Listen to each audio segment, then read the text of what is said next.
भाजप सध्या देशात वेगवेगळे पक्ष तोडतो आहे असा आरोप भाजपवर होत आहे. बंगालमधच्या विधानसभा निवडणुकीनंतर टीएमसी पक्षामध्ये उभी फूट पडली आणि सुब्रत बॅनर्जी यांच्या नेतृत्वाखाली टीएमसी पक्षाचे 60 आमदार वेगळे झाले आणि त्यांनी आपला एक वेगळा गट स्थापन केला.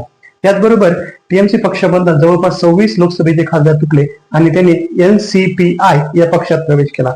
आता एनसीपी म्हटलं की आपल्याला वाटलं की राष्ट्रवादी काँग्रेसमध्ये यांनी प्रवेश केला आहे का, आणि अचानक राष्ट्रवादी पक्षाचं नाव देशाच्या वर्तुळावर मोठ्या प्रमाणात घेतलं जाऊ लागलं. मात्र एनसीपीआय अर्थात नॅशनलिस्ट पार्टी ऑफ इंडिया ह्या पार्टीचं हे नाव आहे. बंगालमधील तृणमूल काँग्रेस या पक्षाचे 26 खासदार आपल्या पक्षापासून वेगळे झाले आणि त्यांनी आपला एक वेगळा गट स्थापन केला. लोकसभेचे अध्यक्ष ओम बिर्ला यांनीही त्यांच्या वेगळ्या गटाला मान्यता दिली.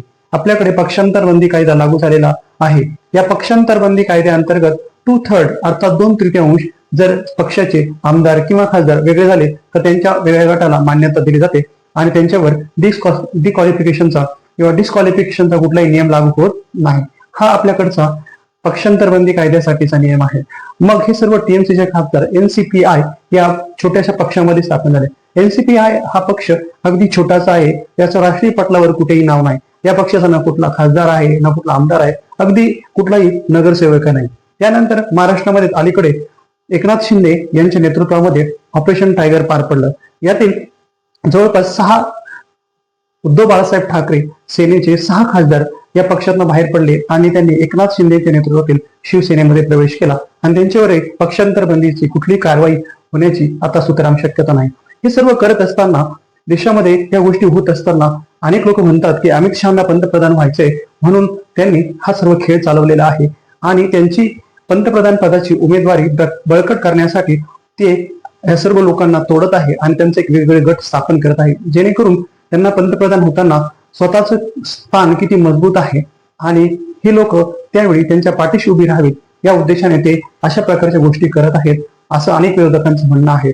त्याचबरोबर आणखीन एक दावा केला जातो की भाजप पक्षाला अर्थात एनडीएला देशामध्ये डिलिमिटेशन करावायचं आहे आणि मतदार संघांची संख्या वाढवून आपलं स्थान मजबूत करावायचं आहे. डिलिमिटेशन करत असताना उत्तर भारतातील अनेक राज्यांमध्ये ज्या काही लोकसभेच्या सीट्स वाढणार आहेत त्यांची संख्या ही दक्षिण भारतातील वाढणाऱ्या सीट्सच्या संख्येच्या तुलनेने जास्त आहे.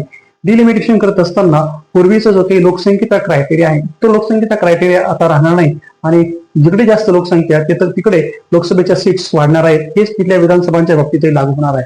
तिसरा महत्वाचा मुद्दा म्हणजे ज्यांना देशात महिला आरक्षण लागू करण्यासाठी, महिलांना 50% आरक्षण लागू करण्यासाठी देशातील संसदेचं विशेष बहुमत आवश्यक असतं. परंतु एकदा प्रयत्न करून डिलिमिटेशन आणि महिला आरक्षण ही 2 विधेयकं मात्र केंद्र सरकार पार करू शकलं नाही. त्यामुळे हे सर्व पार करण्यासाठीही केंद्र सरकारचा हा खटाटोप चालला आहे असा विरोधकांचा एक आरोप आहे. मात्र यातील सत्य आणि सत्य परिस्थिती यापेक्षा वेगळी आहे. नमस्कार, मी हेमंत. सत्ताचेक या युट्यूब चॅनलमध्ये तुम्हा सर्वांचं खूप खूप स्वागत. आज आपण एका विशेष गोष्टीवर बोलणार आहोत. कदाचित आपल्या देशामध्ये या गोष्टीची सध्या कुठेही चर्चा नाही, परंतु सरकारच्या पातळीवर या गोष्टींची अगदी काटेकोरपणे अंमलबजावणी चालू आहे.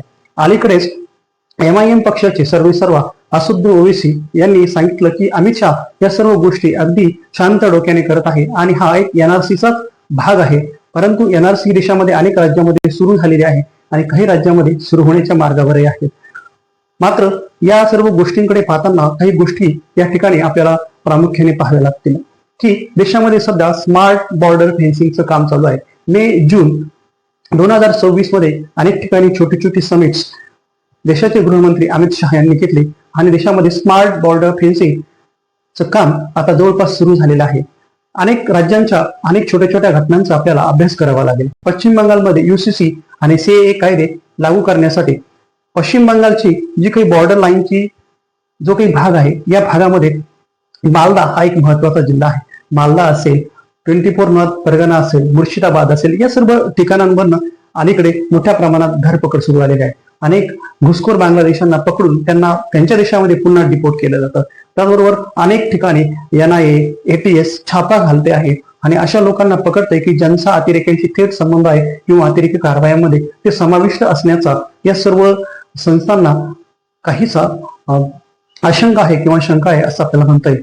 पश्चिम बंगालमध्ये TMC सरकार आता जे आहे त्यापूर्वी 15 वर्ष ममता दीदींचं अर्थात तृणमूल काँग्रेसचं सरकार होतं आणि अलीकडेच पश्चिम बंगालच्या मुख्यमंत्र्यांनी अशी घोषणा केली की मागील 15 वर्षाच्या कार्यकालामध्ये टीएमसीने अनेक प्रकारचे भ्रष्टाचार केलेले आहेत आणि या भ्रष्टाचारावर आम्ही श्वेतपत्रिका अर्थात व्हाईट पेपर काढणार आहोत. आणखीन एक घटना मला तुम्हाला सांगायची आहे की 2 दिवसापूर्वी महाराष्ट्रामध्ये छत्रपती संभाजीनगर, मुंबई, धाराशिव या अनेक जिल्ह्यांमध्ये एटीएसने किंवा एनआयएने अनेक ठिकाणी छापे मारले आणि जवळपास 105 लोकांना अटक केलेली आहे, ज्यांचा थेट दहशतवादी कारवायांशी काहीतरी संबंध आहे आणि पाकिस्तानातून या लोकांना ऑपरेट केलं जातं आणि सोशल मीडियाच्या माध्यमातून या लोकांना काही आदेश मिळत आहेत आणि हे लोक संशयित म्हणून पकडले गेलेले आहेत. ही एक गोष्ट आहे. त्याचबरोबर अलीकडेच काही दिवसांपूर्वी आसामचे मुख्यमंत्री हेमंत बिस्वा शर्मा यांनी एक स्टेटमेंट दिलेलं आहे. ते स्टेटमेंट असं आहे की एकही बंगाली हिंदू आता आसामच्या डिटेन्शन सेंटरमध्ये नाही. आता डिटेन्शन सेंटर कशासाठी स्थापन केले तर 2019 साली आसाममध्ये एनआरसी झाली आणि यामध्ये अनेक लाखो लोक हे डिटेन्शन सेंटरमध्ये टाकले गेलेले आहेत.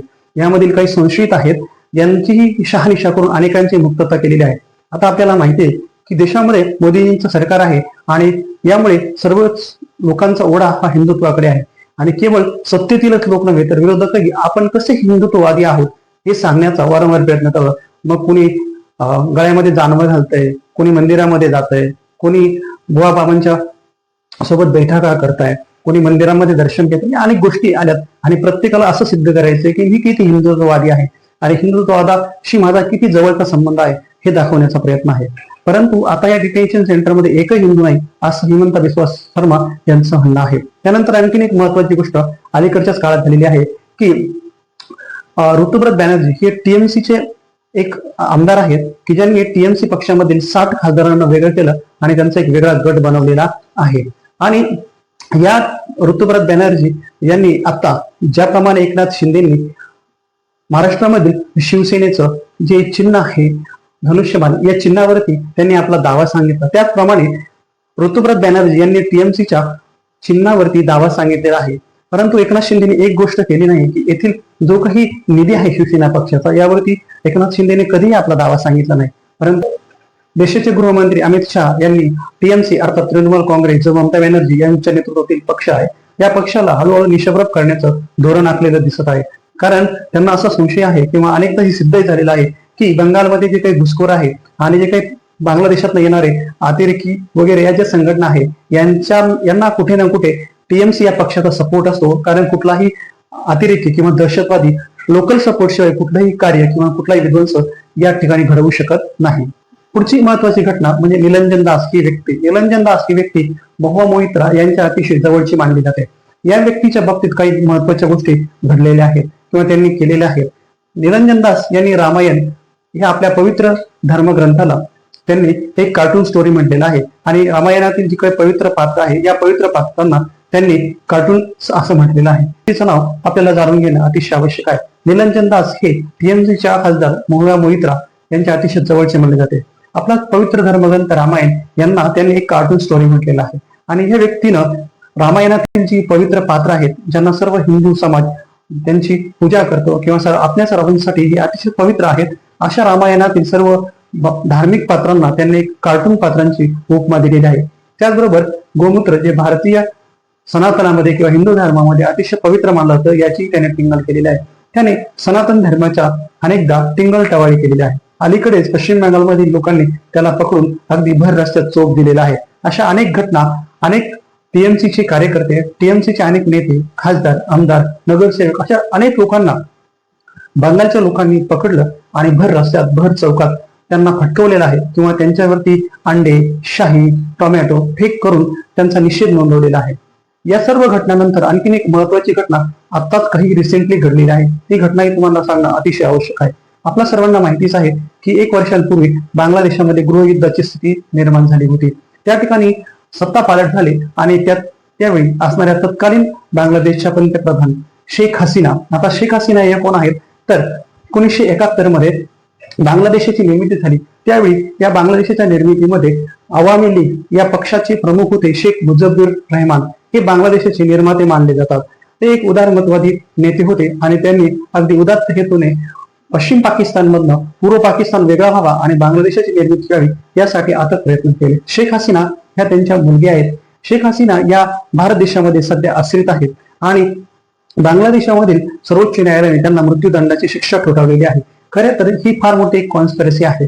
असो, तो भाग वेगळा आहे. परंतु शेख हसीना यांनी आत्ताच एक स्टेटमेंट जाहीर केलेलं आहे की ते या वर्षाच्या शेवटपर्यंत म्हणजे 2026 या वर्षाच्या शेवटपर्यंत बांगलादेशामध्ये जाऊ शकतात. त्यांनी या सर्व गोष्टी करत असताना तेथील सरकारच्या समोर एक अट ठेवलेली आहे की आता त्यांच्या पक्षाचे जे काही लोक मुक्त फिरत आहेत किंवा ज्या काही लोकांवर खटले आहेत अशा सर्व लोकांचे खटले जर त्यांनी मागे घेतले तर हे सर्व लोक शरण येतील आणि त्यांच्यावर कारवाई करण्यासाठी त्यांची सहमती असेल. शेख हसीना या जर पुन्हा बांगलादेशामध्ये गेल्या तर त्या ठिकाणी असणारे तारिक रहमान हे बांगलादेशचे पंतप्रधान यांच्याही सत्तेला अनेक प्रकारचे धोके उत्पन्न होऊ शकतात. यांची सत्ता जाण्याचे आणि तिथे पुन्हा राजकीय अस्थिरता निर्माण होऊन सत्ता गमावण्याचा तारिक रहमान यांना नक्कीच धोका आहे. मग अशा स्थितीमध्ये मित्रांनो तारिक रहमान हे काही गप्प राहणार नाही. ते प्रत्यक्षपणे किंवा अप्रत्यक्षपणे चीन, पाकिस्तान अथवा अन्य इस्लामिक देशांच्या मदतीने काही ना काहीतरी कुरापती करून भारताला अस्थिर करण्याचा ते प्रयत्न करतीलच. आपल्या सर्वांना माहितीच आहे की चीनने बांगलादेशामध्ये तिस्ता प्रोजेक्ट सुरू केलेला आहे. या तिस्ता प्रोजेक्टमध्ये बांगलादेशामध्ये चीन या देशाने अब्जावधी रुपयांची गुंतवणूक केलेली आहे.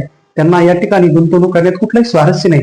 मात्र केवळ भारताला अस्थिर करण्यासाठी आणि बांगलादेशाला आपल्याकडे वळवून घेण्यासाठी चीनने हा प्रयत्न चालवलेला आहे. त्यानंतर एक पोर्ट आहे किंवा बंदर आहे बांगलादेशामध्ये, मोंगा बंदर. ह्या बंदरावरती अनेक विकासाचे प्रोजेक्ट चीनने सुरू केलेले आहे आणि ज्या योगे चीन बांगलादेशामध्ये आपली दखल घेतो आहे आणि इथली अस्थिरता वाढवण्याचा त्यांचा प्रयत्न आहे, जेणेकरून भारतामध्ये अनेक गोष्टी त्यांना करता येतील आणि भारताला एकदा का अस्थिर केलं की त्यांचा उद्देश सफल होऊ शकतो. 1971 साली ज्याप्रमाणे या देशामध्ये अस्थिरता निर्माण झाली आणि सत्ता पलट झाला आणि पश्चिम पाकिस्तानची सत्ता पूर्व पाकिस्तानातनं संपली आणि बांगलादेश या नवीन राष्ट्राची निर्मिती झाली. बांगलादेश या राष्ट्राबरोबर आपले संबंध नेहमीच चांगले राहिलेले आहेत. परंतु अलीकडच्या काळामध्ये पाकिस्तानच्या हस्तक्षेपामुळे आणि चीनच्या वाढत्या प्रभावामुळे या ठिकाणी अनेक समस्या उत्पन्न झालेल्या आहेत. आता सध्या भारत सरकार सर्व भारतीय नागरिकांना इथेनॉल मिश्रित पेट्रोल वापरण्याचा सल्ला देत आहे किंवा आग्रह करत आहे. असं का? परंतु इथे एक गोष्ट घडतीये की इथेनॉल मिश्रित पेट्रोल वापरा असा आग्रह करत असताना अनेकदा अनेक केंद्रीय मंत्र्यांची, नेत्यांची, विशेषतः नितीन गडकरी यांच्या टिंगल केली जाते. परंतु इथेनॉल वापरा ही गोष्ट आपल्या सर्वांना समजून घेणं गरजेचं आहे. कारण आता आपल्याला माहिती आहे की फेब्रुवारी 2026 म्हणजे 28 फेब्रुवारी 2026 या दिवसापासून इराण आणि अमेरिका यांच्यामध्ये युद्ध सुरू झालं. या युद्धामुळे जगातल्या अनेक देशांमध्ये तेलाचा सप्लाय जवळपास ठप्प झाला. भारतातही त्याचा मोठ्या प्रमाणात प्रभाव पडलेला आहे मित्रांनो. परंतु आपण पूर्वीच्या काळातच रशियाकडनं मोठ्या प्रमाणामध्ये तेल खरेदी केलं. जरी अमेरिकेने आपल्याकडे अनेक प्रकारची बंधनं घातली, आपल्यावर सँक्शन्स घातली, तरीही आपण रशियाकडनं तेल खरेदी केलं आणि ह्या तेलाचा रिझर्व्ह इतका मोठा असल्यामुळे आपल्याकडे तेलाच्या किमती ह्या केंद्र सरकारने नियंत्रित ठेवलेल्या आहेत. मात्र इथेनॉलचा वापर आपल्याला मोठ्या प्रमाणात वाढवायचा आहे. याचं कारण जर भविष्यामध्ये आपल्याकडे पाकिस्तान आणि चीन या दोन्ही देशांनी आपल्याकडे एकाच वेळी युद्धाचा फ्रंट खोलला, म्हणजे दोन्हीकडे एकाच वेळी युद्ध सुरू झालं तर पेट्रोलची कमी पडू नये आणि इथेनॉल मिश्रित पेट्रोल जर आपण वापरलं तर आपल्याला इंधनाची बचत करता येईल. यासाठी हे फार महत्वाचं आहे. आज प्रत्येक दिवशी बंगाल राज्याच्या संदर्भात काहीतरी महत्वाची बातमी येऊनच जाते. कारण SIR ला मोठ्या प्रमाणात विरोध करणारं बंगाल हेच राज्य आहे. परंतु आता संपूर्ण देशामध्ये SIR ची प्रक्रिया जवळपास सुरू झालेली आहे. आपल्या महाराष्ट्रामध्येही SIR ची प्रक्रिया सुरू झालेली आहे आणि येत्या 29 जुलैपर्यंत ही सर्व प्रक्रिया संपणार आहे असे केंद्र सरकारने आणि आपल्या निवडणूक आयोगाने निर्देश दिलेले आहेत. मित्रांनो, SIR आणि NRC या दोन गोष्टी वेगळ्या आहेत. SIR हे काय ठरवतोय की कोण मत देऊ शकेल आणि कोण मत देणार नाही याची छाननी केली जाते. तर NRC हे देशातील खरे नागरिक कोण यांना ओळखण्याची ही एक यंत्रणा आहे आणि सर्व तयारी पाहत असताना नोव्हेंबर आणि डिसेंबर या महिन्यामध्ये नक्कीच देशामध्ये काहीतरी मोठ्या घडणार आहे याची चर्चा छोट्या छोट्या आवाजामध्ये देशामध्ये सुरू आहे असं आपल्याला पाहता येईल. या दरम्यान आपल्या ज्या सीमा आहेत या सीमा अतिशय सुरक्षित करण्यासाठी देशाचे गृहमंत्री अमित शाह यांनी मोठ्या प्रमाणात बैठका घेतलेल्या आहेत आणि या संदर्भात त्यांची चर्चाही चालू आहे. अलीकडे स्मार्ट बॉर्डर ही नवीन संकल्पना केंद्र सरकारने आणलेली आहे आणि त्यावरती मी अगोदर व्हिडिओच्या सुरुवातीला सांगितल्याप्रमाणे मे आणि जून या महिन्यामध्ये यावरती काम सुरू झालेलं आहे. स्मार्ट बॉर्डर नेमके काय असणार आहे तर यामध्ये 24/7 यावरती वॉच ठेवलं जाणार आहे. ड्रोन्स, रडार, कॅमेरा यांचा वापर केला जाणार आहे आणि ज्यामधनं आपल्याला देशाच्या सीमा सुरक्षित करावायच्या आहे.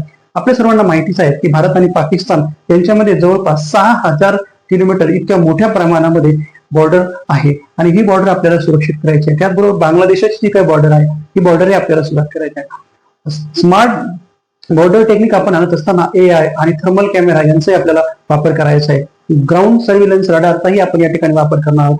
ड्रोनचाही वापर करणार आहोत. यामध्ये जे ग्राउंड सर्व्हिलन्स रडार आहे यामध्ये प्रामुख्याने आपण काय करणार आहोत तर जे काही अतिरेकी घुसतात ते अतिरेकी या अतिरेक्यांच्या शिवायही जे काही गुराखी असतात त्यांची गुरही अजाणतेपणे एका देशात दुसऱ्या देशात येत असतात. बिचारे मुख्य जनावरे असतात, त्यांना कल्पना नाही की बॉर्डर कुठले आहे. तर यांनाही आपण वेगळं करून त्यांचंही वेगळे करून आपण तो धोका कमी करण्याचाही प्रयत्न करणार आहोत. त्याचबरोबर काही अंडरग्राऊंड फॅब्रिक ऑप्टिक फायबर